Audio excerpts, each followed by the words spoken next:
When it comes to the latest episode of Lazarus, hope might be on the horizon as while the team doesn't seem to get any closer to finding Dr. Skinner, at the very least it has given the story something to latch onto and also presents the possibility that two characters who are a bit overdue for some background development may finally get that coming soon.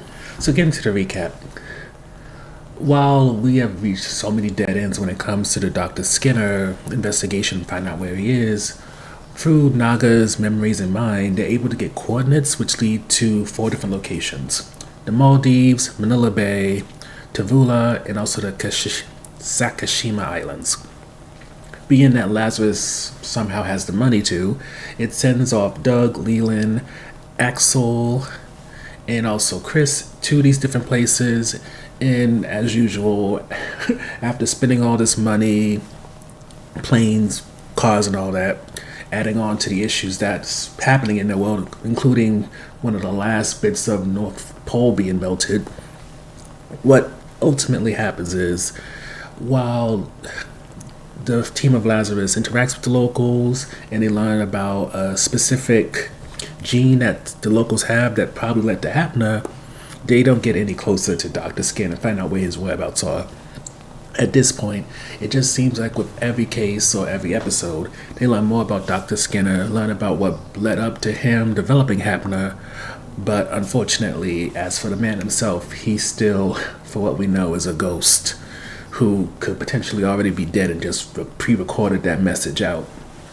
But while unfortunately when it comes to the Dr. Skinner situation, it's not much progress, we do get a little bit more about the characters. For example, we learned that both Axel and Doug are 23.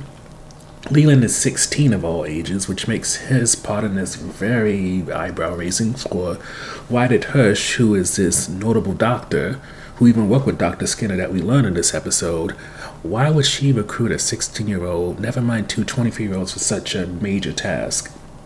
It's rather hard to say, especially since while you can give Axel some credit for his ability to get in and out of bad situations, even Chris, because her being able to handle all those types of drugs is very notable, Leland hasn't really shown himself to be somebody, especially as a 16-year-old, to be put a latch on so he's forced to do this job.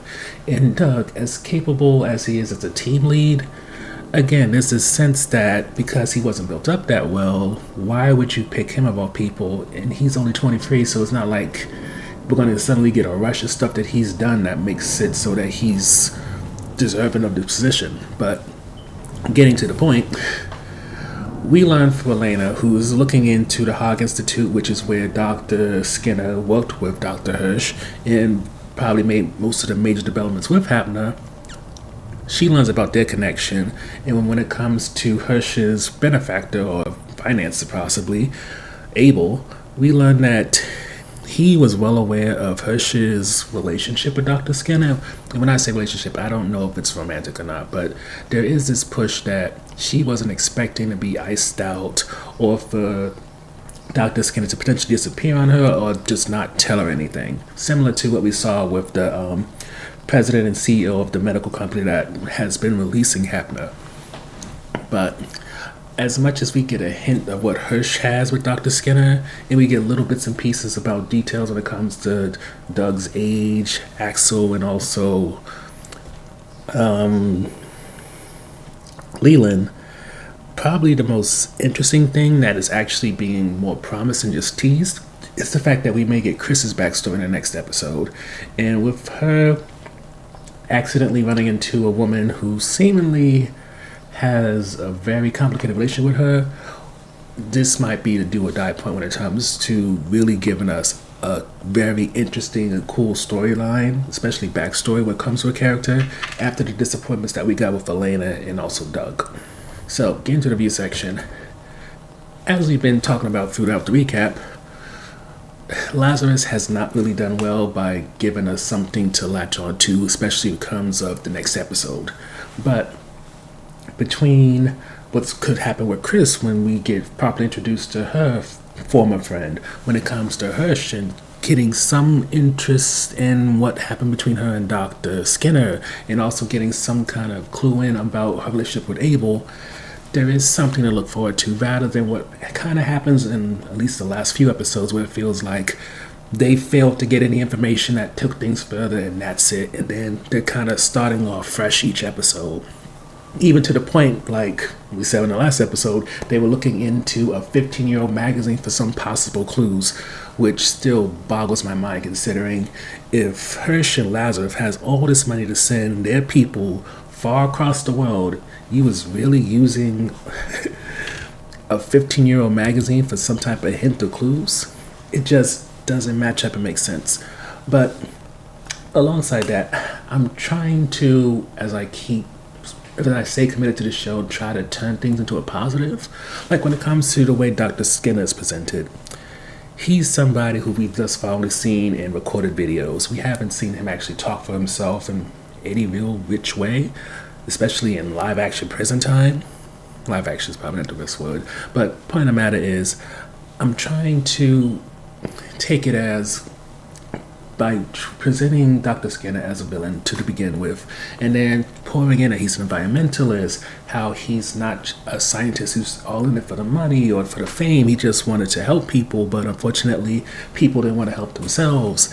It's starting to make it so that you understand that third-party narratives can easily change how a person is seen, and how Dr. Skinner could go from a terrorist and evil person, then he's the one who predicted the melting of the ice caps. There's a lot of different people who are saying different things about him, and the more the show goes on, it becomes clear there's a divide between the people who have a superficial opinion of him and those who have known him, those who have worked with him, those who have actually researched him, to know that he easily can be painted as a villain.